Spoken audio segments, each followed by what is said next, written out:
Hello everyone दोस्तों, कैसे हैं आप सब। आज हम देखने वाले हैं अर्धवार्षिक परीक्षा जो कि आपका कल पेपर होने वाला है 11 नवंबर को सामाजिक विज्ञान का। इसके हम इंपॉर्टेंट क्वेश्चन देखने वाले हैं और इससे आउट ऑफ आपका एक भी क्वेश्चन नहीं जाएगा। इस टाइप से मैंने क्वेश्चन को यहाँ पर इंक्लूड किया है। यहाँ पर जो सारे क्वेश्चन हैं यहाँ पर मैंने परीक्षा अध्ययन से ही लिए हैं, ठीक है। आप अपनी परीक्षा अध्ययन निकाल सकते हैं। आपने जो कोर्स कॉपी बनाई है उसमें भी आप टिक कर सकते हैं या आप बुक में भी टिक कर सकते हैं, ठीक है। इंपॉर्टेंट क्वेश्चन है तो चलिए स्टार्ट करते हैं। और अभी तक आपने हमारे इस न्यूज़ चैनल को सब्सक्राइब नहीं किया है, सब्सक्राइब करके बेल आइकन को प्रेस कर लेना ताकि हमारे आने वाली वीडियो की नोटिफिकेशन आप तक पहुंच जाए। तो चलिए स्टार्ट करते हैं। तो सबसे पहले आप अध्याय फर्स्ट निकाल लीजिए, प्रथम भाग समाकलीन भारत सेकंड, ठीक है। तो यहाँ से सबसे पहला क्वेश्चन आप लगाइए, ठीक है। यहाँ पर काली व जोलान मिट्टी की कोई दो विशेषताएं, ठीक है। यहाँ पर दो विशेषताएं, दोनों की अच्छे से याद कर लेनी है। इंपॉर्टेंट क्वेश्चन है, ठीक है। मृदा अपरदन एवं मृदा संरक्षण किसे कहते हैं, लिखिए, ठीक है। यहाँ पर दोनों की डेफिनेशन आ सकती है, 2 मार्क्स के लिए आ सकता है, ठीक है। दोनों को अच्छे से याद करके जाना है। संसाधन से आप क्या समझते हैं, हमारे जीवन में इनका क्या महत्व है, ठीक है। इनका अच्छे से आपको याद करके जाना है, इनका महत्व और संसाधन किन्हें कहते हैं उसके बारे में, ठीक है। सतत पोषणीय विकास से आप क्या समझते हैं, इंपॉर्टेंट क्वेश्चन है दोस्तों, इसे आप बिल्कुल करके जाना, ठीक है। और यहाँ पर सेकंड वाला भी इंपॉर्टेंट क्वेश्चन है। यहाँ पर 2 मार्क्स के लिए इस टाइप से क्वेश्चन पूछे जाएंगे। बंगार और खादर से आप क्या समझते हैं, उनमें इनमें कोई अंतर बताइए, ठीक है। इनमें अंतर बताना है, इनको आप पढ़ के चले जाना, ठीक है। ये आपका त्रिमासिक में भी आया था, पढ़ के चले जाना, ठीक है। आ सकता है, आपको सब याद होने चाहिए कि इनकी वार्षिक परीक्षा के लिए भी ये काम आएंगे, ठीक है। लाल मिट्टी एवं लैटराइट मिट्टी में अंतर स्पष्ट कीजिए, इंपॉर्टेंट क्वेश्चन है। या इनकी विशेषताएं भी आ सकती हैं, ठीक है। इनकी विशेषताएं भी अच्छे से याद करके जानी है। एजेंडा 21 क्या है, इसके उद्देश्य लिखिए, ठीक है। इंपॉर्टेंट है ये भी। चलिए अब चैप्टर नंबर 2 निकाल लीजिए। यहाँ पर वन एवं वन्य जीव संसाधन। यहाँ पर फर्स्ट क्वेश्चन दिया है, आरक्षित एवं रक्षित वन से क्या तात्पर्य, ठीक है। दोनों अलग अलग होते हैं, ये दोनों की डेफिनेशन अच्छे से करके जानी है, ठीक है। इनके बीच अंतर भी अच्छे से करके जाना है, ठीक है। 2 मार्क्स के लिए आ सकता है ये। केंद्रीय वन आयोग या अभ्यारण्य किसे कहते हैं, दोनों अलग अलग है, ठीक है। केंद्रीय वन आयोग और अभ्यारण्य दोनों की डेफिनेशन आ सकती है 2 मार्क्स के लिए, ठीक है। दोनों को अलग अलग याद करके जाना है अच्छे से। पारिस्थितिकी तंत्र या प्राकृतिक वनस्पति से आप क्या समझते हैं, दोनों अलग अलग है, ठीक है। दोनों को अच्छे से याद करके जाना है। यहाँ पर पारिस्थितिक तंत्र कई बार आ चुका है, ठीक है, उसको अच्छे से करके जाना है। वन्य प्राणी संरक्षण क्यों आवश्यक है, वन्य प्राणी संरक्षण के उपाय बताइए। इंपॉर्टेंट क्वेश्चन है दोस्तों, इसे भी आप करके जरूर जाइएगा। अध्याय 3 निकाल लीजिए, ठीक है। जल संसाधन। तो जल संसाधन से आपको क्या क्या याद करके जाना है। यहाँ पर कम क्वेश्चन ही बनते हैं, ठीक है। यहाँ पर ठीक है। तो धरातलीय जल संसाधन तथा भूमि जल संसाधन में अंतर बताइए, ठीक है। इस टाइप के क्वेश्चन दोस्तों बहुत ही आते हैं, तो आपको अच्छे से याद करके जाने हैं, ठीक है। यहाँ पर इस चैप्टर से जो क्वेश्चन दोस्तों बहुत ही कम बनते हैं, ठीक है। तो आपको इस टाइप से अच्छे से करके जाने हैं। चलिए आप सेकंड क्वेश्चन देख लेते हैं। दिया है 11वीं शताब्दी में सबसे बड़ी कृत्रिम झील कहाँ बनाई गई है, ठीक है। इंपॉर्टेंट क्वेश्चन है, इसे भी आप करके जाइएगा, ठीक है। चलिए अब नेक्स्ट देख लेते हैं। यहाँ पर नेक्स्ट दिया है, शायद यहाँ पर ये रॉन्ग हो गया है, ठीक है। यहाँ पर दोस्तों ये है बांध, यहाँ पर आप कर लेना, ठीक है। ये क्या है, बांध, इन्हें वर्गीकृत कीजिए। यहाँ पर बांध का वर्गीकरण आपको अच्छे से याद करके जाने हैं। यहाँ पर जितने प्रकार के बांध होते हैं अच्छे से याद करके जाने हैं, ठीक है। अब निकाल लीजिए अध्याय 4। दिया है खरीफ व रबी की फसलों के नाम लिखिए और इनके बीच अंतर बताइए, ठीक है। इंपॉर्टेंट क्वेश्चन है, इनके फसलों के नाम ज़्यादातर पूछे जाते हैं और इनमें अंतर, ठीक है। भारत में पाई जाने वाली मुख्य रेशेदार फसलें कौन कौन सी बताना है। जूट को सुनहरा रेशा किन कहा जाता है, इंपॉर्टेंट क्वेश्चन है। झूमिंग कृषि को किन किन नामों से जाना जाता है, इंपॉर्टेंट क्वेश्चन है ये भी। वाणिज्यिक कृषि की विशेषताएं लिखिए, इंपॉर्टेंट क्वेश्चन है, ठीक है। अब निकाल लीजिए अध्याय 5। यहाँ पर आप वीडियो को रोक रोक कर भी देख सकते हैं, ठीक है। यहाँ पर मैं जल्दी जल्दी बता रहा हूँ ताकि वीडियो लंबा ना बने। खनिज एवं संसाधन, ठीक है। यहाँ से आपको याद करना है खनिज व एवं भूपटरी क्या है, ठीक है। यहाँ पर दोनों अलग अलग है, ठीक है। दोनों 2 मार्क्स के लिए पूछे जाते हैं। भारत में मैग्नीज के प्रमुख उत्पादक 3 राज्य कौन कौन से हैं, ठीक है। यहाँ पर 3 राज्यों के नाम बताने हैं आपको, ठीक है। भारत में पाई जाने वाली लौह अयस्क की 4 पेटियां लिखिए, इंपॉर्टेंट क्वेश्चन है ये भी। खनिज किस प्रकार की सेल समूह में पाए जाते हैं, इंपॉर्टेंट है। ऊर्जा के पारंपरिक संसाधनों को उदाहरण सहित बताइए और इनमें अंतर बताइए, ठीक है। इनके प्रकार भी आते हैं दोस्तों, इनके प्रकार भी अच्छे से आपको याद करके जाने हैं। अध्याय 6 निकाल लीजिए, विनिर्माण। ठीक है, विनिर्माण उद्योग। यहाँ पर फर्स्ट क्वेश्चन बनेगा, विनिर्माण उद्योग के कोई दो महत्व बताइए। आधारभूत उद्योग से आप क्या समझते हैं, उदाहरण सहित लिखिए। लोहा और इस्पात उद्योग को आधारभूत क्यों कहा जाता है, इंपॉर्टेंट है, 2 मार्क्स के लिए पूछा जाता है। वायु प्रदूषण उद्योग, प्रदूषण, जल प्रदूषण, ध्वनि प्रदूषण, भूमि प्रदूषण, यहाँ पर जितने भी टाइप के पोल्यूशन होते हैं दोस्तों सारे पढ़ के जाने हैं आपको। ठीक है, ये तो हम शुरू से ही पढ़ते आ रहे हैं, आपसे अच्छे से बन जाएंगे। ठीक है, उद्योगों का विभिन्न आधारों पर वर्गीकृत कीजिए, इंपॉर्टेंट क्वेश्चन है। सार्वजनिक एवं निजी उद्योगों में अंतर लिखिए। ठीक है, अंतर आपको अच्छे से याद करके जाने हैं। यहाँ पर अध्याय 7, ठीक है, मैं यहाँ पर अध्याय 7 इंक्लूड करना भूल गया हूँ। यहाँ पर आप स्क्रीन पर देख रहे होंगे, यहाँ पर आप अपनी परीक्षा अध्ययन में टिक कर लेना। ठीक है, यहाँ पर विदेशी व्यापार क्या है, सड़क परिवहन के कोई 3 गुण।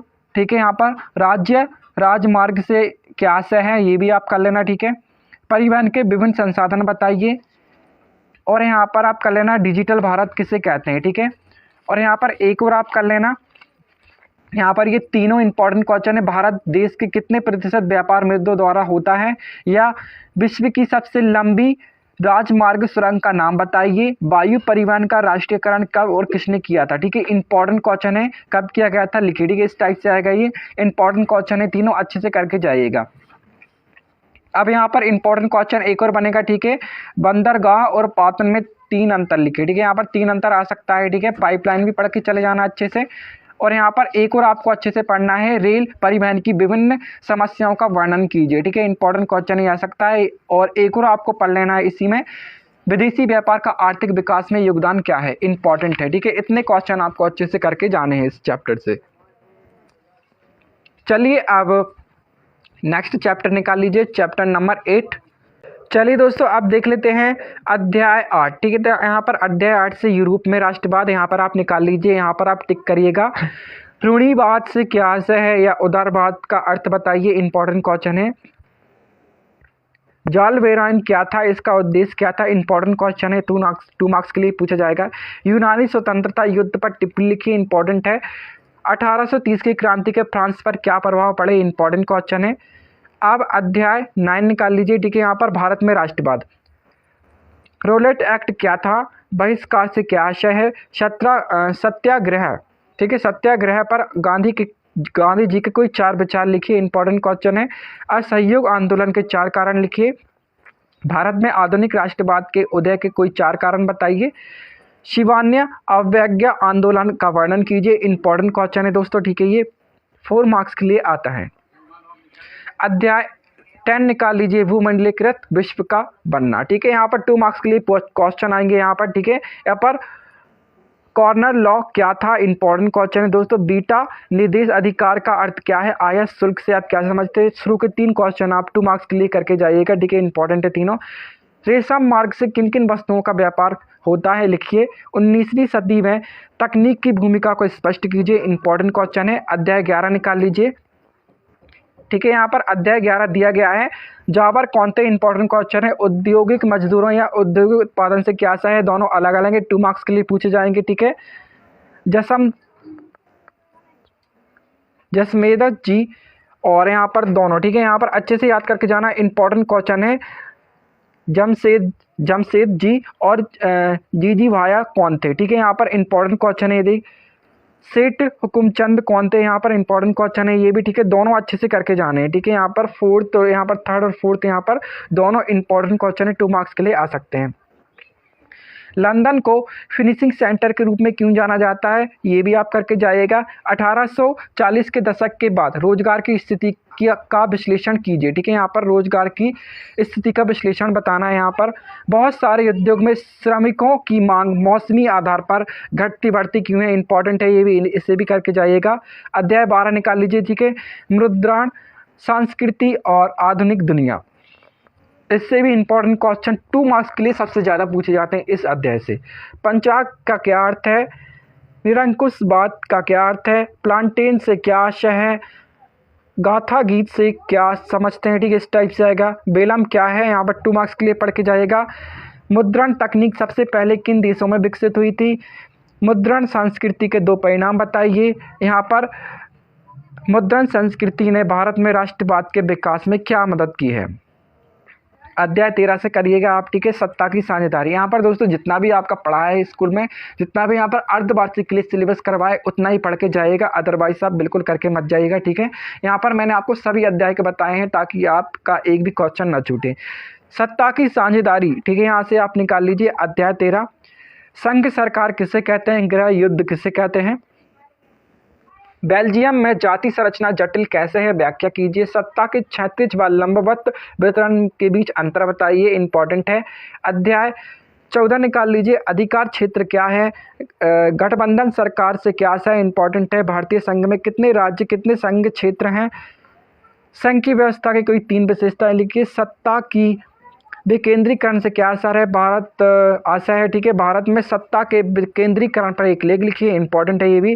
जाति धर्म और लैंगिक मसले, इंपॉर्टेंट है, ठीक है। ये 2 मार्क्स के लिए यहाँ पर पूछा जाता है इस अध्याय से। पारिवारिक कानून क्या है, सांप्रदायिक राजनीति किसे कहते हैं, सांप्रदायिकता किसे कहते हैं, निरपेक्ष शासन का महत्व बताइए। लैंगिक असमानता के आधार क्या है, ठीक है, इंपॉर्टेंट है, इस टाइप से पूछा जाता है लैंगिक असमानता, ठीक है। यहाँ पर नारीवादी आंदोलन किसे कहते हैं, ये भी इंपॉर्टेंट है। अध्याय 16 निकाल लीजिए, राजनीतिक दल। साझा सरकारें किसे कहते हैं, शासक दल किसे कहते हैं, और राजनीतिक दल से क्या आशा है, राजनीतिक दल की विशेषताएं लिखिए। 4 मार्क्स के लिए यहाँ पर आएगा ये। दल की व्यवस्था क्या है, इसका महत्व लिखिए। इस टाइप के जो मैंने आखिरी में आपको बताता हूँ दोस्तों, वो 4 नंबर के यहाँ पर आते हैं, 3 या 4 नंबर में पूछे जाते हैं। अध्याय यहाँ पर 17 निकाल लीजिए, यहाँ पर लोकतंत्र के परिणाम। तानाशाही से क्या आशा है, ठीक है, इंपॉर्टेंट है। लोकतंत्र में निर्णय लेने में देरी का क्या कारण है, लिखिए। आर्थिक विकास किस कारक पर निर्भर करता है, इंपॉर्टेंट है। लोकतांत्रिक देश और लोकतांत्रिक देश में अंतर लिखिए, इंपॉर्टेंट है। अब निकाल लीजिए विकास, अध्याय 18। शिशु मृत्यु दर क्या है, राष्ट्र विकास या राष्ट्र आय एवं आर्थिक विकास से क्या अर्थ है, ठीक है। तीनों की अच्छे से डेफिनेशन अच्छे से याद करके जानी है। संचारकता दर क्या है, इंपॉर्टेंट क्वेश्चन है। समपोषणीय विकास किसे कहते हैं, उद्देश्य लिखिए। इस अध्याय से ये सभी क्वेश्चन इंपॉर्टेंट हैं। अध्याय 19 निकाल लीजिए, भारतीय अर्थव्यवस्था के क्षेत्र, ठीक है। सेवा क्षेत्र, यहाँ पर सेवा क्षेत्र, ठीक है, इंपॉर्टेंट है। अल्प बेरोजगारी, अधोसंरचना, तीनों को अच्छे से पढ़ के जाना है। प्राथमिक द्वितीयक और तृतीयक क्षेत्र के एक एक उदाहरण बताइए, ठीक है, अच्छे से डेफिनेशन और इनमें अंतर भी अच्छे से याद करके जाना है। मोस्ट इंपॉर्टेंट क्वेश्चन है यहाँ पर ये, ठीक है। प्राथमिक द्वितीयक तृतीयक क्षेत्र से आप क्या समझते हैं, इनकी 3-3 विशेषताएं लिखिए। इनकी 3-3 विशेषताएं भी अच्छे से पढ़ के जानी है, ठीक है। इंपॉर्टेंट क्वेश्चन है, 5 मार्क्स के लिए आता है ये। अध्याय 20 मुद्रा और साख, ठीक है, यहाँ से आप पढ़ना मिनिमम ही पढ़ना, ठीक है। यहाँ से वस्तु विनिमय मुद्रा क्या है, कार्यों की व्याख्या कीजिए। विकास के लिए ऋण की भूमिका क्या थी, एटीएम किसे कहते हैं, इंपॉर्टेंट है। भारतीय रिजर्व बैंक के कोई 3 कार्य लिखिए। स्व सहायता समूह संगठन के कोई 4 कार्य उद्देश्य लिखिए, इंपॉर्टेंट है। अध्याय 21 निकाल लीजिए, वैश्वीकरण और भारतीय अर्थव्यवस्था। बहुराष्ट्रीय कंपनियों से क्या समझते हैं, श्रम विभाजन क्या है, 2 बहुराष्ट्रीय कंपनियों के नाम लिखिए। वैश्वीकरण क्या है, वैश्वीकरण से क्या प्रभाव होते हैं, ठीक है, यहाँ पर आपको बताना है। बहुराष्ट्रीय कंपनियां कहाँ स्थापित की गई है, कंटेनर क्या है, इसकी उपयोगिता बताइए, इंपॉर्टेंट क्वेश्चन है कंटेनर, ठीक है। अब निकाल लीजिए अध्याय 22 उपभोक्ता अधिकार, यहाँ से आप पढ़ना एक अधिकार क्या है, काला बाजारी किसे कहते हैं, इंपॉर्टेंट क्वेश्चन है।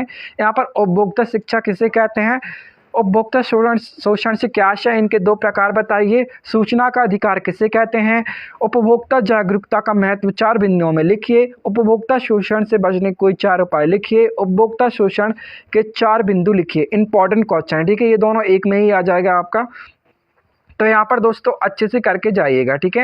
यहाँ पर दोस्तों हमने सभी अध्याय से इंपॉर्टेंट क्वेश्चन देख लिए हैं। अगर आप इन्हें अच्छे से पढ़ लेते हो सभी क्वेश्चन को, तो यहाँ पर आपके वार्षिक परीक्षा, यहाँ पर बोर्ड एग्जाम की तैयारी भी अच्छे से हो जाएगी आपको, ठीक है। ज़्यादा कुछ नहीं पढ़ना पड़ेगा, ठीक है। तो वो मैं आपको अलग से का बोर्ड एग्जाम के लिए, ठीक है।